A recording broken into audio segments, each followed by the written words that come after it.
Welcome to the Upland Nation podcast. I'm Scott Linden. Glad you could join me on our weekly or sometimes even more frequently trip into the wild with our dog and maybe a good friend or two. Well, you're probably a fan of our guest on YouTube today.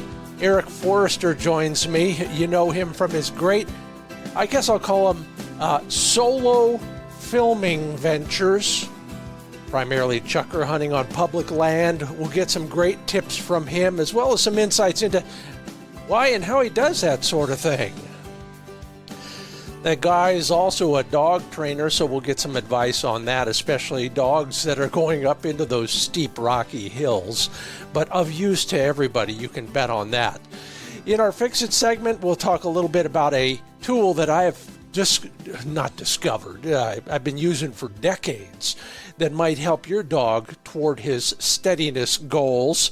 And then I asked a question on the Upland Nation Index newsletter a while back about who goes to training days, and want to elaborate on that just a little bit. It's all made possible by Mid-Valley Clays and Shooting School, TrulockChokes tubes, Purina Pro Plan Sport dog food, Sage and Breaker gun care products, RuffLand dog kennels, pointer shotguns, and HiViz sights. Well, the training goes on in spite of the brutal heat. Getting up early, shortening up on the miles, it's not nice to run flick as far as we were running, but it'll cool down again. Working instead on things that we can do, well, in the yard or nearby that don't require a lot of all-out running, including steadiness on covey flushes, whether they're just big bunches going up at the same time or what a lot of people call a popcorn flush. A bird here, a bird there. I'm trying to rig things so that we can get some of that done. It works pretty well. The record so far is 9 training pigeons in 1 milk crate. Tip it over the right way, and the door opens just a little, and they waddle out one at a time and take off.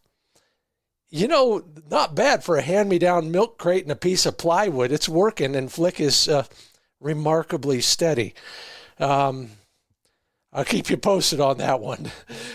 You are thinking about the same things, and I took, like I said, I did this poll a while back on the newsletter. Sign up for that, by the way. Love to get your opinions, and then there's always something of use there. Go to findbirdhuntingspots.com, go down and add yourself to the mailing list. Anyway, I asked will you participate in a club training day this summer? And roughly 61% said no. And I'm thinking, well, okay, I get it. If you live too far from a group, it's hard. And sometimes it's really hard. But for the sake of your dog, consider all of the benefits that come from being a part of an organization that has training days, even if it's informal. And like I said, in the past, I've had, Thursday night here in the back 40 with a couple folks, ironically, from one of our training clubs. But we would do a little bit on our own, for example. Okay, yes, all the things that you will learn and your dog will learn about training itself. But how about some of the other things? All right, go ahead, put on your greed hat for a moment. Here are some other things that you might get if you go to a club training day. Well, first off, your dog will get some bird contacts. And believe me, I've been to enough training days and hunt tests. Most dogs don't get enough bird contacts. You might even find a source for more training birds.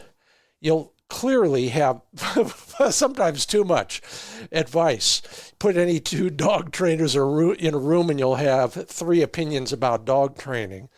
Looking for a pup or maybe to adopt an older dog? There's a great source right there. Maybe a hunting partner. And quite often you have access to well-used but still useful gear if you're looking to buy some, or quite often, and Jim, I'm thinking of you on this one, members will simply bring out a box of stuff and you can pick through it and help yourself. So whether it's a vest, a launcher, you name it, all sorts of things like that out there, if you go to a training day. And that's my point. When you think about it, you don't have to even bring your dog the first time. If you're kind of a little bit leery, think about going anyway. And you 38.4% who do go, watch for people like that and help them out. Thank you. That portion of the program brought to you by sageandbreaker.com. Gun cleaning, gun care, and some incredibly useful instructional videos on how to clean your shotgun. And if you're so inclined, your handguns and your long rifles as well. Take a look at sageandbreaker.com. Sign up for the mailing list. You might get a newsletter once in a while with tips on everything from new products coming down the pike to the pros and cons of reloading or planning for this season. Just got one of those today with a tip or two that maybe you hadn't thought about. Yeah, I like to do my best, but sometimes Fred and the crew at Sage and Breaker have useful tips for you as well. And HiVizSites.com, see what you've been missing. You know, I can't say enough about how it's helped me.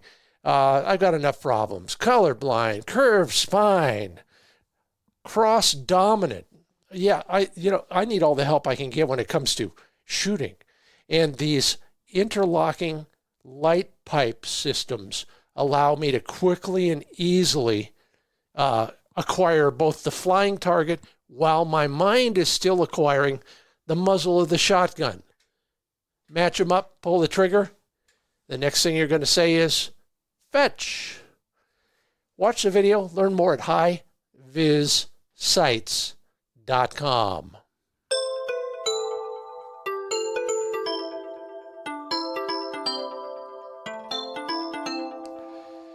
Well, I am so looking forward to talking with this guy. He's one of us, and I mean one of us who loves to climb those rocky, scabby, ugly hills and chase those devil birds, among other things. You've seen him on YouTube. You probably know a little bit about his wire hair world, and I am so glad to have you with me. Eric Forrester, welcome to the Upland Nation podcast. Oh, hi there, Scott. Thanks for having me. We haven't talked, so this is going to be fun. I like this kind of thing. We're kind of I've just been listening to some Herbie Hancock, so we're gonna do some jazz about bird dogs. Tell us a little bit about yourself and how you got where you are today. Well, what brought me to all this was, as you might expect, a bird dog. Yeah, I can relate. Yeah, absolutely. Some years ago, I'm in my late 40s now, but I didn't really come to this until about 13 years ago, at least seriously anyways. Mm-hmm. And it just started with, I live in Indiana, so we don't have a lot of wild birds left these days.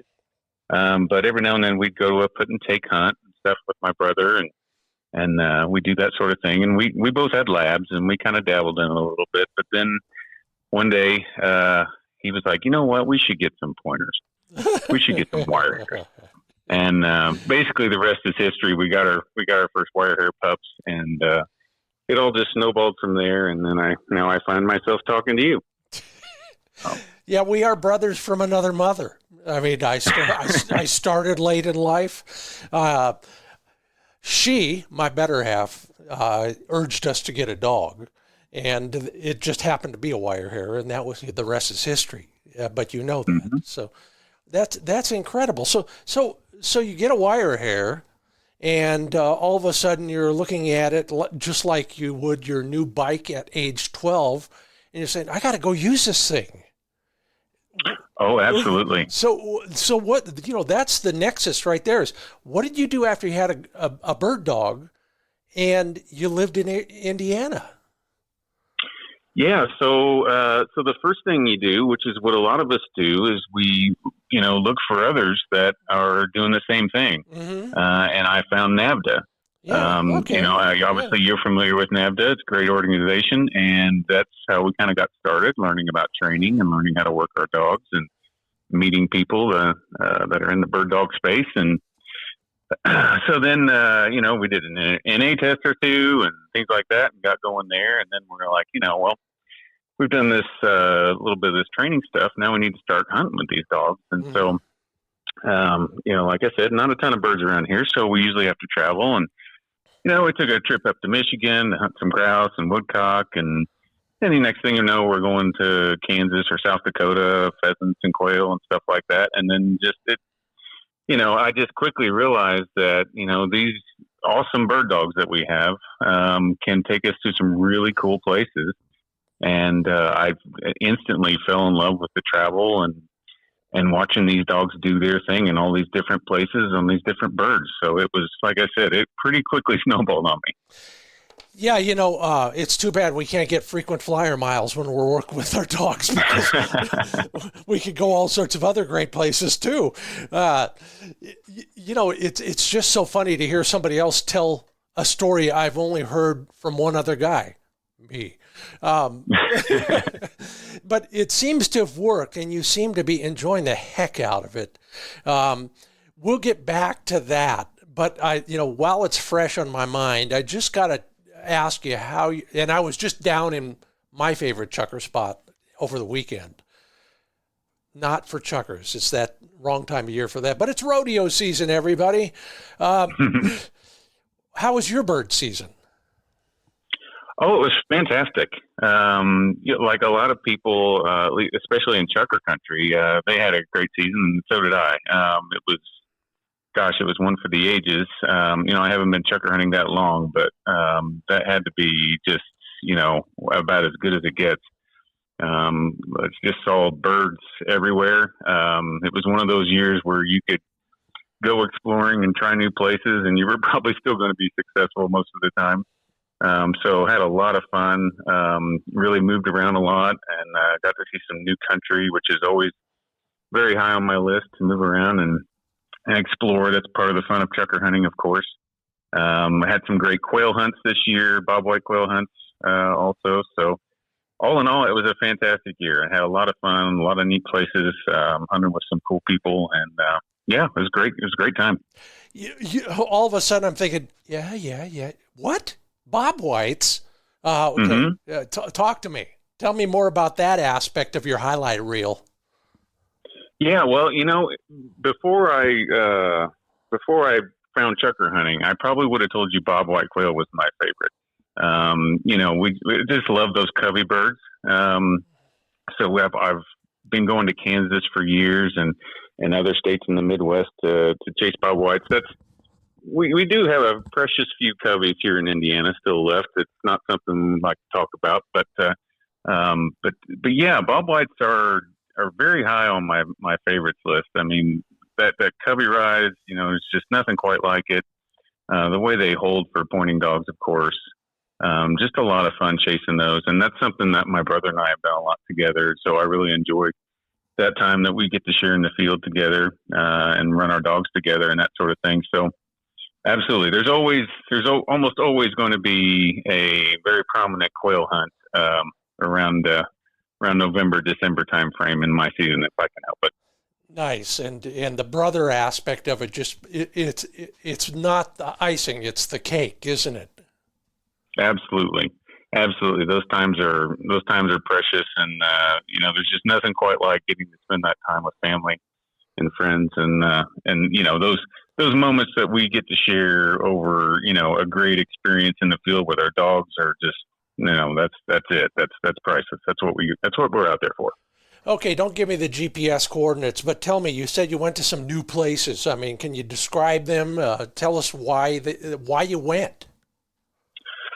Yeah, well, I mean, when you're talking about chukker hunting, especially, I think every chukker hunter has a sense of exploration and a desire to get out there and see new places and new country and new things, and to have that feeling of, you're kind of out there on your own a little bit, or maybe you've got a buddy, but you guys are getting out there in the wilderness and seeing the country. And that is definitely one of the things that I love about chukar hunting. My gosh, it's obviously we hunt a lot of BLM land, and it seems sort of endless. And a guy from as a guy coming from the east, it seems like it's endless. It's obviously not, and it's all precious to us. But it just places like Nevada, Oregon, Idaho, Wyoming, they have all this country that we can explore, and that's kind of what I was doing this year. I was kind of trying to push into to see where all these little critters live. I still feel like I'm a total newbie on this on chukar and learning where they can be and where they aren't, and when they're there and when they're not, and all that stuff. So that was something I really wanted to do. I wanted to try to get out as far as I can, as far as my poor pickup truck would take me. Yeah. I was pretty rough on it this year, but boy, I got to some neat places, had some really unique hunts. Even found some chukar on flatland. Yeah. For Pete's sake, I never knew that existed.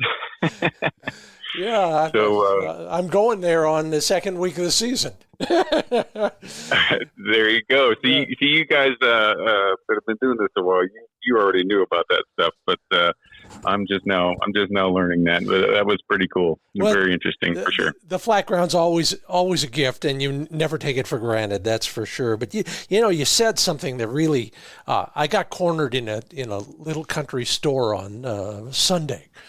And they said, "Oh, yeah, you're a chukar hunter, blah, blah, blah. Is that why you're here?" "No, I'm here for a rodeo this weekend." But anyway, what do you like about that? And you just summed up a couple things that I think I like, that I think you like, and I want you to talk about them. The first is looking for new places to go also exposes us to new other things. An old gold mine or a creek with red band rainbow trout in it or something else.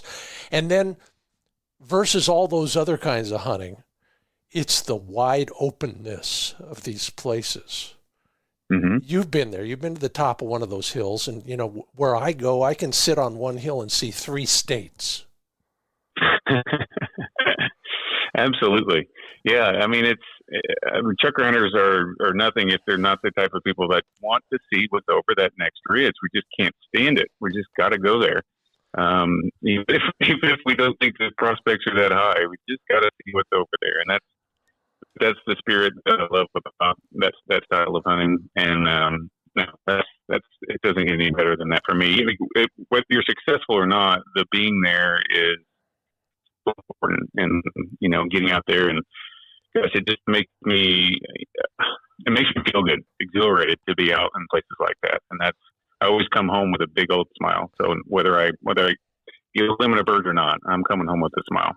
Yeah. And the interesting thing, and you, maybe you're there sometimes as well, but for about 5 years, I swore I wasn't going to hunt any place I'd hunted before. And that was a real challenge, because you got to put the miles on. But now what I'm doing is I'm hunting places that I drive past all the time when I'm going to the other places. So I'm doing a little bit less driving, but I'm finding a lot more ground that, my gosh, I'm ashamed I didn't see it before. But, I've totally done that before. That's for sure. I've done that plenty of times. Like I can think of places in Kansas where I thought, I don't know. That spot doesn't look like it's big enough or got enough cover or whatever the case may be. And then finally one day you only got like 45 minutes to hunt, and you want to just hop out in some spot, and you find out, gosh, there was 3 coveys there and I never would have known it. But yeah, so that's the thing. I totally agree with that idea of, spreading it around. Not only is it, good for the birds to, kind of let them have a rest, it's just fun for you as a hunter to see that new country and always expand your horizons that way. It's always a lot of fun. It's kind of a mountain man attitude. We want to find the new places and that sort of thing. Hey, think about it in video terms, but truly, I used the term a minute ago, but last season's highlight reel, what would be on it? Oh gosh. Well, that would be a very long highlight reel, just because of what a great season it was. I had some. Well, okay, so the flatland chucker thing, that was pretty interesting. That would have been just out of my pure interest in that style of hunting. That was pretty cool. And then there were some Nevada hunts that I relate everything to the dog work. Now they were just on fire and making big retrieves and pointing lots of coveys. That's really where that's it for me. If they're having a good day, I'm having a good day. That's basically the way it goes. Yeah, I'm reminded of a sports show producer I used to consult with once in a while, and he was crazy about big fish on a fly rod, and he said something about, I don't care what the surroundings are like. I would fish in the gutter of a downtown Los Angeles street if there was a big tarpon in it, and it's the same thing for us. It's not about, well, it's about all that other stuff, but it's also mainly about our fly rod, which has got four legs and it's running around in front of us. It really is about that, isn't it? Absolutely. I mean, I can think back to, like those chucker that I just winged. They sailed down the mountain on me, and, I'm watching my dog Riggs chase it into the distance and over a ridge, and waiting a couple minutes, and all of a sudden he pops back over that ridge with it in its mouth. I mean, come on. That's you got me. That's my paradise. That's my highlight reel right there. You talk about your dogs, and I love mine, and I apologize. Everybody gets to hear about my dogs all the time, but what is it about you hunt with both of them at the same time most of the time, or do you spell them on rough days, or what's your strategy? I like to have two dogs on the ground if possible.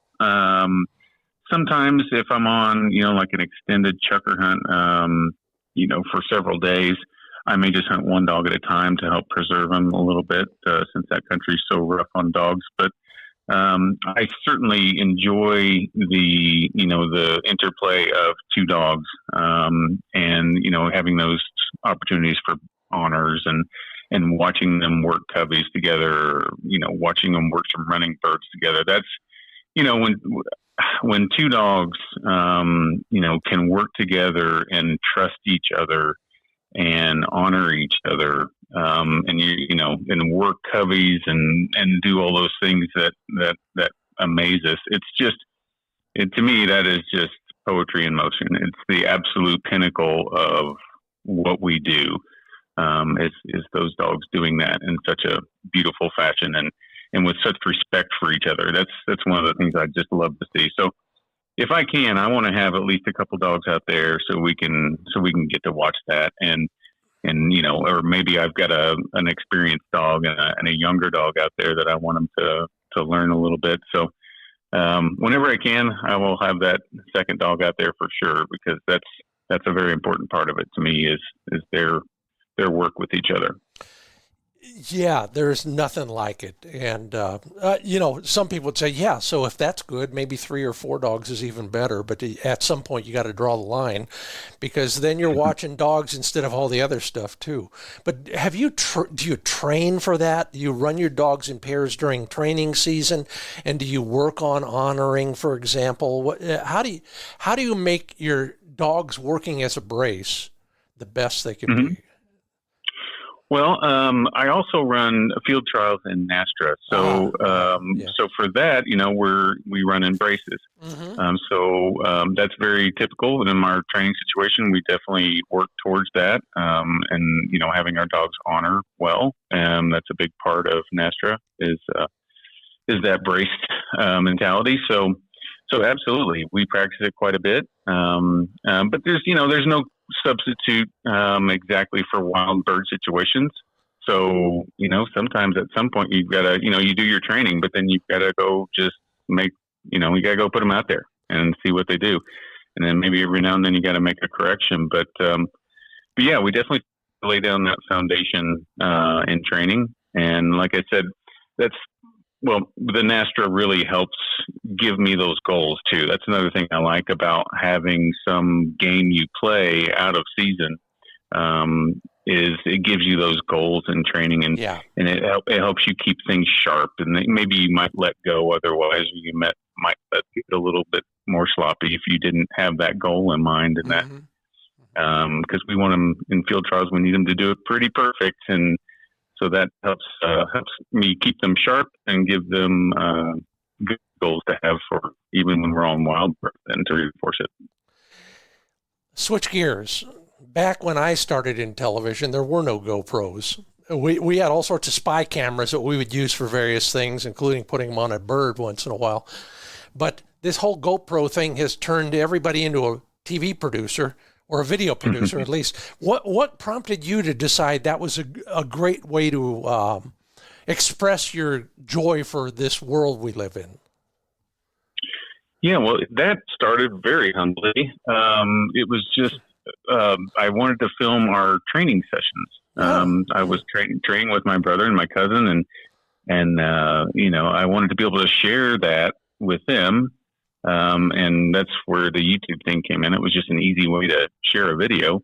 But yeah, pretty quickly I realized, well, I can't afford a cameraman, and I'd like to see this stuff. And so just strapping a GoPro to my head was my solution. And luckily the cameras and the technology and the stabilization and all that really improved to make that much more feasible now. Oh, yeah. So, my early videos are much less watchable than the ones I have now. So I have to definitely credit the technology quite a bit for that. But it's about the dogs. It's about what's happening. And I very quickly realized catching the action. I mean, footage, you're not going to miss anything. If I see it, you see it. And what do you get out of it now? I mean, I still love watching myself and listening to myself, but and so do you, or you wouldn't be doing it.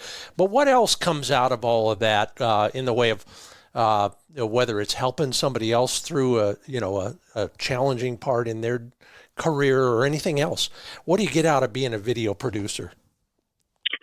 Well, yeah, it's definitely evolved a lot, and now it's much more about other people and the community of hunting and getting to talk to people, getting to being introduced to people maybe through the videos or finding new people that might want puppies or something. People watch them that I get to share it with a lot of people. It's it's taken it to a whole nother level where even when I'm hunting by myself, which I do a lot, I kind of always feel like somebody's with me, and that makes it really fun to be able to share that with other people, share those experiences, and relate to so many people. Like you said, we all kind of have this thing that we love, and when we get to talk with someone who shares that, it's kind of like an instant language that we understand. It's really become a big part of it. I have to say, it's a lot of fun. Well, I can't argue that. That's why I do it. That's Eric Forrester.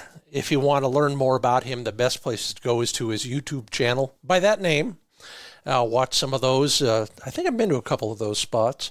I'm Scott Linden. This is the RuffLand Nation podcast. We'll have more with Eric in just a couple minutes. We'll also go through our Fix It segment. I want to talk about an evolution beyond the training table, just a suggestion, and all sorts of other fun stuff. But first, a word from pointershotguns.com. Have you seen the video? I want to show you that hard copy of the catalog. It is so cool. Yeah, it's even got a couple wire-haired pointing griffons in there. But that second edition of the 2025 hard copy catalog will give you all the details on that new FT12 semi-automatic shotgun from Pointer Shotguns. It's available now at all sorts of retailers, including Bass Pro Shops, Sportsman's Warehouse, Cabela's, and Turner's Outdoorsman. So if you're looking for a new semi-auto, it's priced right. You got the colors you want, the configurations you need at pointershotguns.com. Go to the website and get your own copy of the catalog. It's real simple. Just follow the directions up at the top. And then we're talking a lot about travel here, going to faraway places for all the right reasons.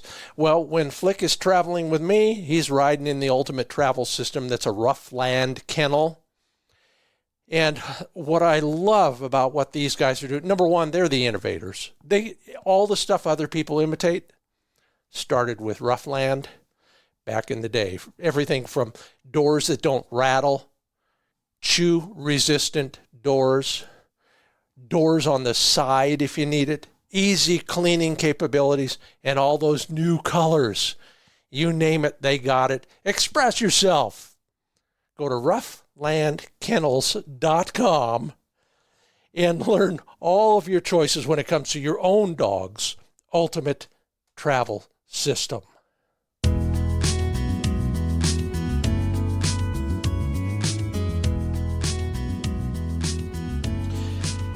Eric Forrester, welcome back to the Upland Nation podcast. We could go on and on and on, and luckily we can right now. Tell me, you've had the choice. You breed, you train. Why are you still with wire hairs? That's a good question, and wire hairs are classically, that versatile breed, right? I mean, they can kind of do everything.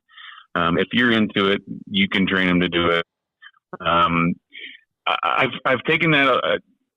Some people in the wire hair community have kind of taken that a little step. We tend to be a little more upland focused, but we really like that versatility and that prey drive and that little bit of edge that a wire hair has. They kind of want it a little more sometimes, and it pushes them to go a little farther for that retrieve and stretch out a little bit more and not kind of have that no quit attitude. I think that's probably the one thing that keeps me coming back to wire hairs. I've always admired the English breeds like the pointers and setters that, gosh, they run beautifully and they get out there a long ways and they find birds and they blow up and they look beautiful on point. And I'm trying my best to get there with wire hairs. I like wire hairs with a bit more run and a little more go to them, a little more style. And it's one of the things with field trials and everything that it's certainly rewarded. To me, a big running stylish wire hair is, everybody has their thing, but for me, that's the ticket. It's the perfect blend of that grit and determination of the wire hair, but with some fire and some style. That's my perfect dog, and that's what we're shooting for. Hey, Lloyd, if you're listening from down there in Southeast Oregon, Lloyd has probably got the best quarter horse I've ever seen in a pen, and I saw him work last weekend. And the guy said to me afterwards, I said, that horse is unbelievable, the way he was working in that pen. And he says, yeah, I like him hot.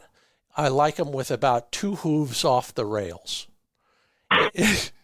And I think that's what we're looking for in our wire hairs, aren't we? We always want to know there's a distant opportunity for them to go crazy.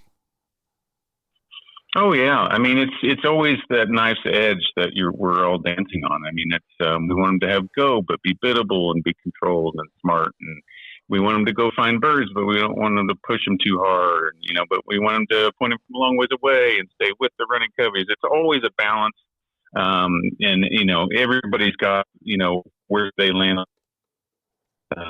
But that's the fun part is, finding, perfection is unattainable, but we keep striving for it. We keep looking for what we think is the perfect dog. And that's, we're still looking, but it's a fun search. I got to tell you, you sound like you're enjoying every bit of it, but when it comes to the dogs themselves and working with dogs in a training situation, you've probably learned, as we all have, that there are certain things we could do more of and certain things we should avoid doing at all costs. Can you think of one that we might not have taken into consideration? A training error? Um, sure. Well, I guess as a general philosophy, I'm a little bit more of a hands-off sort of trainer. Uh-huh. I very much, well, it may just be because I'm a breeder and I like to see natural abilities, but I like for dogs to learn situationally. And being a breeder, I'm a huge believer in genetics. Find the best genetics you possibly can. Yeah. And that of course lends itself to the style of dog I want. But I find sometimes as trainers, we can maybe just be quiet, be a little bit quieter, or maybe just let that dog make that mistake and let them learn it on their own a little bit, and let the world teach them a little more than we try to control them. That's just my basic philosophy that I tend to enjoy, and that's just kind of how I like to train. Wires are a different animal than a lot, but most dogs do need some positive feedback every once in a while. What do you use? Is it from a young dog to a mature dog? What are the things that you use to remind a dog that they're doing a good job? Sure. I'll coach over a dog anytime. I'm happy to do that. I love to do that. It's just part of the fun, right? It's getting excited when a dog does it well. It's good to understand your particular dog and kind of understand what motivates them. Some positive reinforcement from you. Some other dogs might be a little more like treat motivated or whatever the case may be. You're getting to chase the bumper as a reward. It's always important to know what really makes your dog tick if you can figure that out and use that, because I feel like it's my job to figure out how best to teach this dog. It's not that dog's job to learn how I train. We're talking around the probably one of the more important issues that most people ask me about, and that is public land hunting. There's so many aspects of it that are challenging and also gratifying in one way or another. But the first thing that everybody I talk to wants to know is, how do you find new places to hunt? There's obviously a lot of resources out there, but what are you doing that maybe we're not in that world? Have you got any suggestions for other people who are looking for new places to hunt? Sure. Yeah. Like you said, the information is out there. That's one of the great things about these days is there's no lack of information that we can use to, bring to bear on our decisions in this regard. Well, the first thing I like to do is just learn about the bird. If it's obviously if it's a bird you've never hunted before, or if you don't know much about, really learning about the bird, its range and that sort of thing is job number one.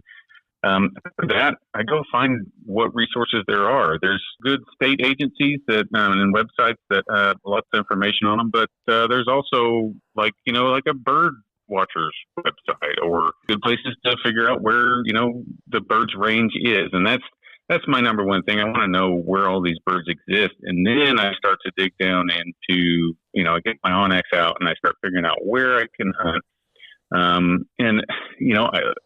As a chukker hunter, as maybe that kind of style of hunter, I'm always looking for that place that I think maybe not everybody else has been to. So I like to get into those nooks and crannies on the map and, where I think that bird's range crosses over and maybe find that spot that, maybe not, it's not everybody's first spot they go to. So that's usually where I like to start. I don't start at the place that everybody talks about. I try to find the one on the edge of that and go check it out first to start learning about that bird. You just said something that I can relate to with that flat spot that I like. We get to it from the back door. Nobody goes the other way to get to that spot, and so they never get far enough in from that direction. And I'm sure you've got spots like that as well, where if everybody enters on the south side, you drive all the way to the north side, 15 miles the other direction, and then find it. And you're absolutely right. There are lots of unexplored nooks and crannies out there if we just look at it from 30,000 feet instead of from what the game agency says in terms of what the access is. Have you ever found anything that surprised you out there when you were hunting, whether it's a bird population or who knows?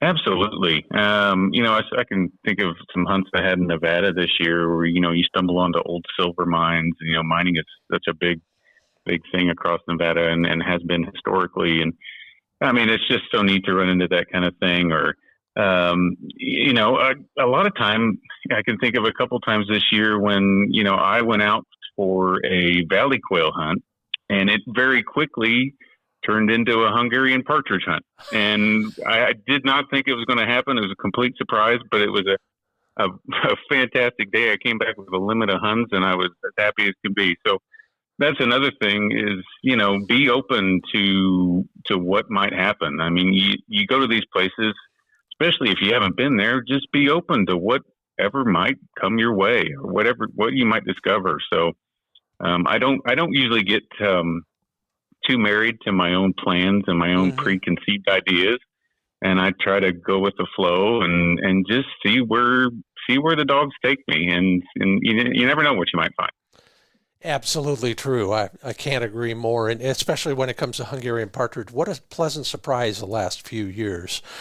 Could you give it? I mean, you're a road warrior like I am, and they're tired of hearing it from me. But in terms of your whole travel strategy, besides being able to improvise and maybe make a left when you were planning to make a right, you got any travel tips for us? It could be taking care of the dogs. It could be your vehicle. What do you do that can help us when we're on a road trip? Sure. Well, I tell you, I'm rather a simple person. I don't need a lot of creature comfort. And I find that is very helpful when you're a long ways from home, keeping things simple. I'm all for, those elaborate campers with all the grills and TVs and all that stuff. That's a lot of fun to have those kind of trips. But when I'm going to these places that are pretty far out there, I like to keep it as simple as possible. What is that?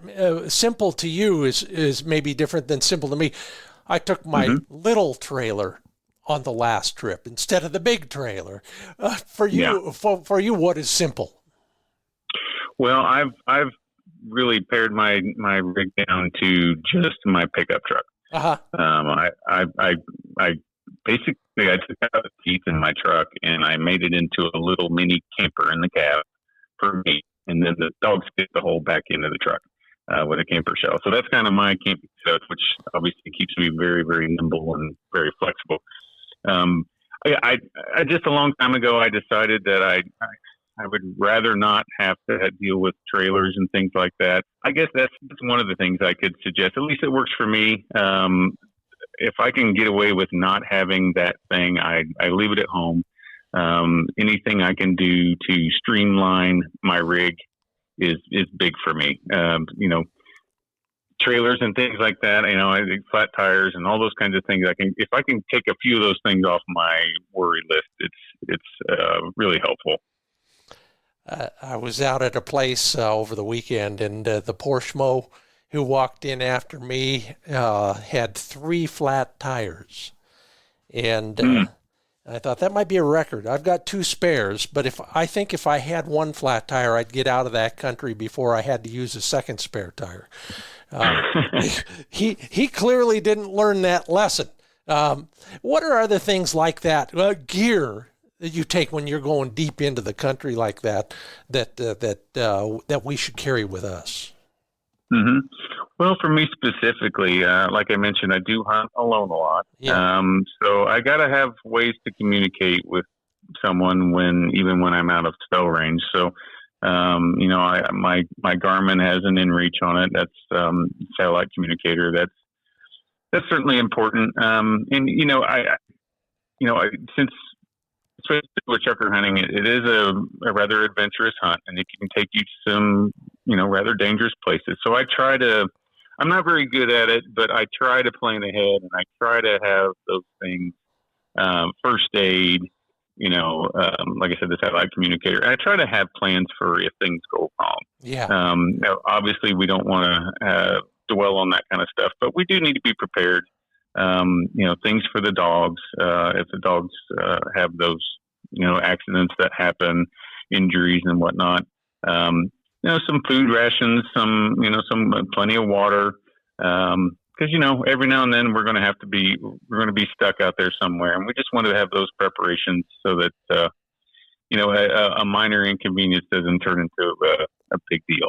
So yeah. I tell my wife I'm good for a couple nights, and if you don't hear from me after a couple nights, then send somebody to find me. And I use a spot locator beacon for the same reason you do.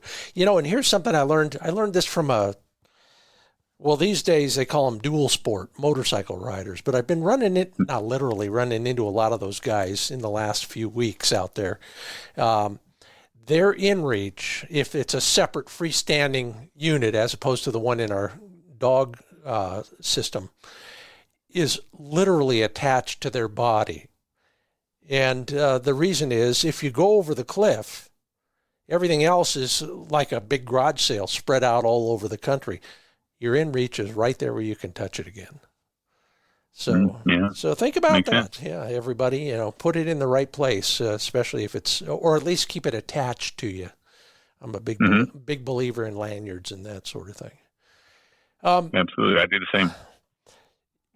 We could go on, and I look forward to doing it again very soon. But in the meanwhile, I want to ask you a few quick questions. What are you shooting, and why are you shooting? I mean, what kind of gun, not brand, but over and under, side by side, etc. And why are you shooting that? I mostly shoot an autoloader. It's mostly because it's the gun I just shoot the best. Yeah. And every now and then that third shell comes in handy. It's not usually needed. If I missed it on the first two, I'm probably going to miss the third one too. But it comes in handy. But for the most part, it just comes down to that's the one that I swing the best and I hit the most birds with. So that's why I use it. Perfect. I do have an over/under, which I very much enjoy carrying an over/under. I just don't hit quite as well with it. So normally it gets reserved to a more civilized walk, maybe in a pleasant field or something like that. I definitely don't take it chucker hunting. My chucker gun, it looks like I truck it behind my truck to get there. So. Yeah. I tell people I don't want to feel bad when I drop it off a cliff. Exactly. How about an essential piece of hunting gear that we may not have thought of? Well, to be honest, I'm not a big gear junkie, but gosh, and maybe not that I'm sure everybody's thought of it, but I have grown obsessed with boots and socks and footwear in general. Well, welcome to my world. Yeah. Yeah. I mean, it's anybody that spends much time in that country probably does, but I mean, that's the one thing that I will geek out on a little bit, and finding that perfect sock and that boot combination, and all these things are very individual. People ask, hey, what boots do you run, and what do you like, and stuff like that. I'll tell them, but at the same time, you've got to find that out for yourself. Because there's nothing will ruin a hunt faster than sore feet or a foot problem. So that's something I pay a lot of attention to. I'm going to talk after we part ways about a training tool that I have become a real believer in. Is there anything in your training repertoire, your gear selection that you use for training dogs that we may not have in ours yet? Probably not. I'm pretty standard. For my puppies, I'll just take them out there, get some pigeons, and put them in launchers like a lot of people will. Again, that's one of those tools where it's not about me and it's not about my commands. It's just about letting that situation teach the puppy. So anything that kind of enhances that style of training, I do like. Anything I can put them in a position to be successful, I'm a fan of. Well, You've enlightened us on any number of topics. We will go deeper into many of them, but if you want to leave us with one more bit of hunting advice, Now's your chance, Eric Forrester. Oh gosh, there's a million things to discover in this world. So that's, I could leave you with anything, but for me, it always comes back to the dog. If you're thinking about a dog, you're looking for a dog. Do yourself a favor, take your time, ask around, talk to people that do the things that you like to do, talk to breeders that do the things that you like to do, and be willing to wait or travel a distance or whatever the case may be to get that very best dog you can, because it will affect everything that dog does for the next 10, 15 years of your hunt life together, and it's well worth the time and effort for sure. So that would be my number one thing, is put in the work and give it the respect it deserves, because it's a big commitment. Couldn't agree more, especially the idea of waiting as long as you need to and going as far as you need to go to get that right pup for you. Eric Forrester is his name. That's Forrester with 3 R's, 2 in the middle and 1 at the end. Learn more about him and what he does and get psyched for this season. Oh, and the hair is standing up on the back of my neck. Watch some of those hunting videos on his YouTube channel, Eric Forrester. Yeah, we got to do this again. We got way too much to cover. Thanks so much for being available and being a part of the Upland Nation podcast. Absolutely, Scott. It was my pleasure. Have a great day. Take care now. You too. Bye-bye. Well, that was fun for a bunch of reasons. Yes, we have way too much background in common.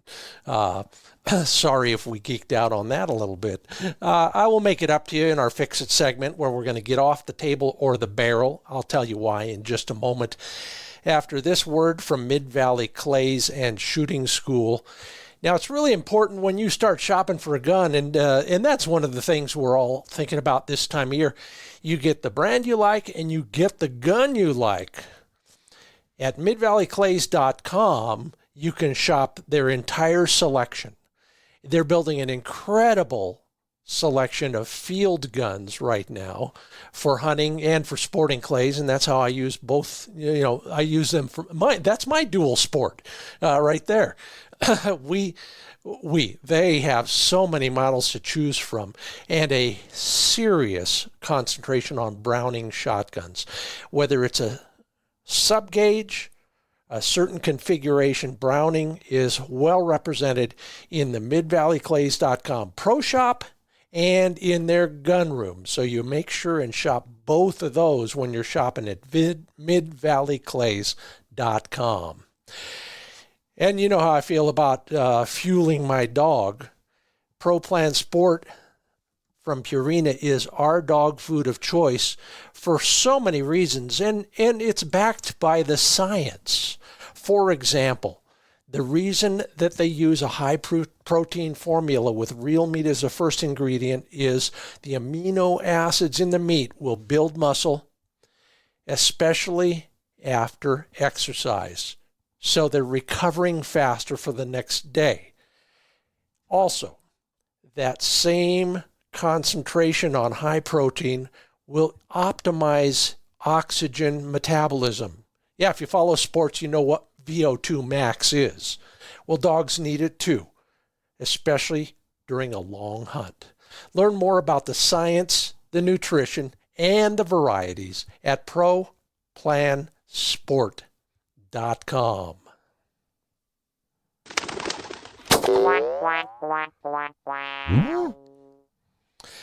Well, I cannot give you all the details on this in one Fix It segment, but I'll do my best to help you out.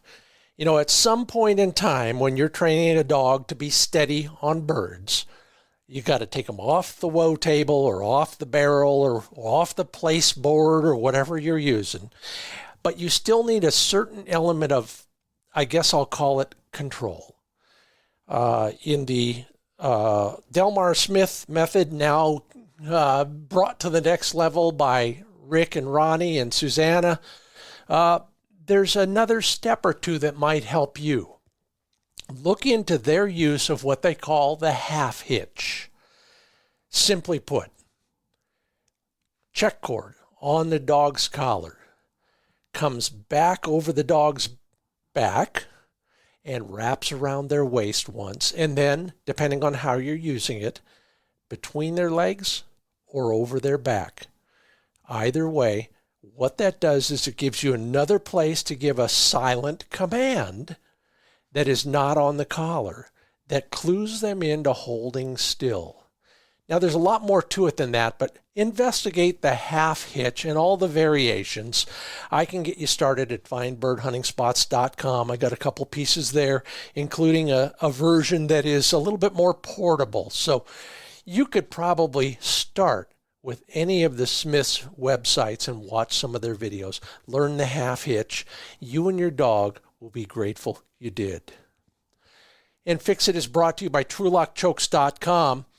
Precision made, highest tolerance, American steel in an American factory. But more important than all of that is what it does. It makes you a better shooter. And now it's even easier than ever to order those better chokes. On the TrulockChokes.com website is a choke interchange list. I know that sounds kind of like a bureaucratic term, but it's not. You take your gun, you look on the list, find your gun, your model, your gauge, and it'll tell you which of their choke tubes will fit that gun muzzle. It's simple, it's easy, always a lifetime warranty and a satisfaction guarantee. They'll take you from mediocre to slightly better than mediocre in my case, and maybe even better for you. Yeah, TrulockChokes.com. Well, thanks, Eric Forrester, for all of your advice and motivation. I can't believe we've never crossed paths before, but we will. I appreciate your help. And thank you to everybody who comments at the social media platforms, offers suggestions and advice. Appreciate all of that. If you leave a rating or a review at Apple Podcasts, we can grow some more. And thank you to all our sponsors who make it possible for us to deliver this to you free of charge.